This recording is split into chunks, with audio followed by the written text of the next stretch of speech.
Have you ever thought, if I can vividly imagine the Buddha in my mind, why must I prostrate with my whole body? Have you ever heard that practice is in the heart, not in the form, yet felt your insights remain superficial? Welcome back to the channel. Today we explore two profound truths many modern practitioners overlook: the indispensable role of physical prostration in humbling the ego, and the hidden limits of mental visualization when practiced alone. In urban life's relentless pace, it's tempting to confine our practice to the mind sitting in meditation, visualizing Buddhas, or reciting mantras mentally. Yet as Khen Rinpoche Shiorong reminds us, true as it is, visualization demands not only deep doctrinal understanding, but also unshakable concentration, faith, and compassion. Without these, what we call visualization often becomes little more than a projection of our own scattered thoughts, a self-made illusion. Prostration, by contrast, is an unambiguous, whole-body act of surrender. When your 5 limbs bow to the ground, pride naturally dissolves, mental turbulence subsides, and clinging to the self yields to humility. In that instant, your body enacts the very teaching that words alone cannot convey. Picture once arrogant executive smooth in the boardroom, commanding in meetings, suddenly collapsed at the feet of a Buddha statue, forehead touching the floor. In that moment, his corporate armor chattered. This was not humiliation, but a deep homecoming, the ego's fortress breached, the soul rebuilding itself from the ground up. Even the most eloquent teachings can tickle the intellect, yet leave the heart untouched. But each prostration strikes at the root of self-clinging. As one Lama confessed, "I bow 1,000 times each day, for my afflictions rise 1,000 times too." He did not depend on mere visualization. He let his sweat and fatigue burn away karmic knots and melt ignorance. Over the next sections, we will journey through inspiring stories, practical guidance, and transformative insights, showing you how to integrate prostration into your daily life, harmonize body, speech, and mind, and awaken genuine humility and compassion. As you lean forward and place your palms upon the earth, notice how the world shifts around you. The very act of lowering your head, chest and knees in a single, devoted motion dissolves the boundary between me and Pada. In that gesture, the breath you once held tight finds release. The tension in your shoulders unravels like coils of rope. Rather than treating prostration as a ritual obligation, we invite you to explore it as a living conversation between body and spirit, each movement a sentence, each pause a punctuation that speaks of humility. In the stillness after your forehead touches the ground, you enter a space where words fall away. Here, your mind learns to rest in silence, registering the delicate tremor of chest rising and falling. Modern neuroscience tells us that adopting a kneeling posture lowers activity in the amygdala, the brain's center for fear and stress, and enhances connectivity in the prefrontal cortex, where awareness and compassion blossom.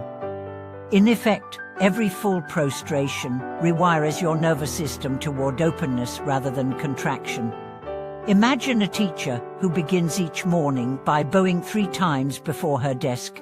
Students notice her steady calm, how her presence seems to slow the rush of teenage chatter into thoughtful questions. She does not advertise her practice, she simply arrives grounded, and her stable energy becomes the classroom's silent guide.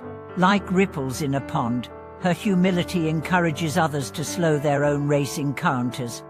Contrast this with visualization practiced alone.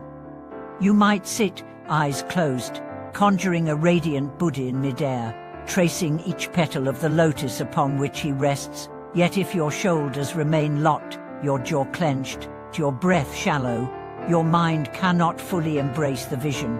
The image floats overhead, distant as a photograph, because your body never learns to embody its truth. Prostration, by contrast, brings transmission through every fiber of muscle and bone. It is a teaching you inhabit rather than simply imagine. Consider Martin, a busy attorney who struggled to concentrate despite years of meditation training. He could visualize deities with vivid clarity, yet his heart would race during high-pressure negotiations. A colleague suggested he try a simple bow before stepping into courtroom. Skeptical but curious, Martin began each day with 5 full prostrations, focusing on the feel of earth beneath his hands and the deliberate cadence of his spine hinging at the hips. Within weeks, he reported a surprising steadiness in core. When a judge interjected or an opponent hurled accusations, Martin felt rooted rather than reactive. His mind cleared, and clarity replaced panic. Behind these transformations lies a profound truth: the body remembers. While the mind may wander, the physical ritual of prostration etches pathways of calm into muscle memory. Over time, simply touching your forehead to the ground can trigger a cascade of relaxation even before you draw a conscious breath. In this way, prostration becomes a living antidote to fear, a fast-acting resort that visualization alone cannot match. Yet the greatest power emerges when body, speech, and mind unite. As you bow, let your voice recite a simple aspiration, whether a traditional refuge prayer or a spontaneous vow. Feel the sacred syllables resonate through your chest as your hands press into the earth. Then, as you rise, infuse each movement with the intention to awaken compassion within yourself and others. This seamless integration transforms each prostration from a physical exercise into a complete spiritual practice. In our fast-paced world, finding time to kneel may feel inconvenient, but consider this: just as your phone's battery drains without periodic charging, your spirit loses vitality without grounding rituals. Prostration does not require a temple; any quiet corner will suffice. Even 3 mindful bows before leaving your home can anchor your day, reminding you that true strength lies in vulnerability. If you have long relied on mental visualization, honor that foundation. Use it to cultivate vivid clarity of your ideals. Then let prostration carry those ideals into your flesh and bones. In this alchemy of image and action, the boundaries between aspiration and reality blur. Every bow you offer becomes an embodied prayer, lifting you beyond the confines of imagination into the realm of lived wisdom. Thank you for watching this video.